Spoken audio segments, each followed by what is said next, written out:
యాక్చువల్గా నవడేస్ western culture నడుస్తుందండి. భారతీయ సాంప్రదాయంలో వెస్టర్న్ కల్చర్ అంటే ఒక అడుగు ముందుకేశారనమాట. మహిళలే కానివ్వండి, ఆడపిల్లలే కానివ్వండి, వాళ్ళ వస్త్రధారణ విచిత్రంగా ఉంటుంది.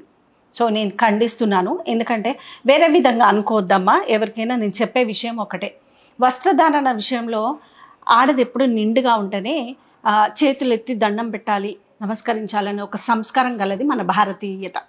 సో అలాంటప్పుడు మన కల్చర్ని అంటే నేను అనేది చీరే కట్టుకోవాలి, ఇంకా ఏదో విడివిడిగా వేసుకోమని అలా చెప్పడం లేదు. సో మన కల్చర్లో కూడా డిఫరెంట్ స్టేట్ల నుంచి కూడా చుడిదారి ఉంటుంది. ఇంకా ఏది వేసుకున్నా నిండుతనంతో వేసుకోండి.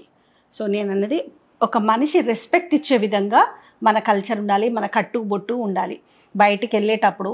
అందుకే అమ్మలు మారండి, అమ్మాయిలు మారతారని ఒక వీడియో చేశాను నేను. యాక్చువల్గా అమ్మలు మారాలి. బయటికి ఆడపిల్ల వెళ్తుందంటే ఆ కట్టుబొట్టు ఎలా ఉండాలి? నిండుగా ఉండాలి. సో మిడ్డీ వేసుకోండి, ఏదన్నా వేసుకోండి, పంజాబీ సూటే వేసుకోండి, జీన్స్ వేసుకున్న పైన టీషర్ట్ నిండుగా వేసుకోండి. డిఫరెంట్ వెస్ట్రన్ కల్చర్ని అవలంబించుకుంటూ విచిత్ర వేషధారణలో వెళ్తే చూపరులు అంటే ఎలా చూస్తారు? విచిత్రంగానే చూస్తారు. మళ్ళీ ఏమంటారు? బయటికి వెళ్ళొచ్చి అలా చూసారు, ఇలా చూసారు అని చెప్తారు.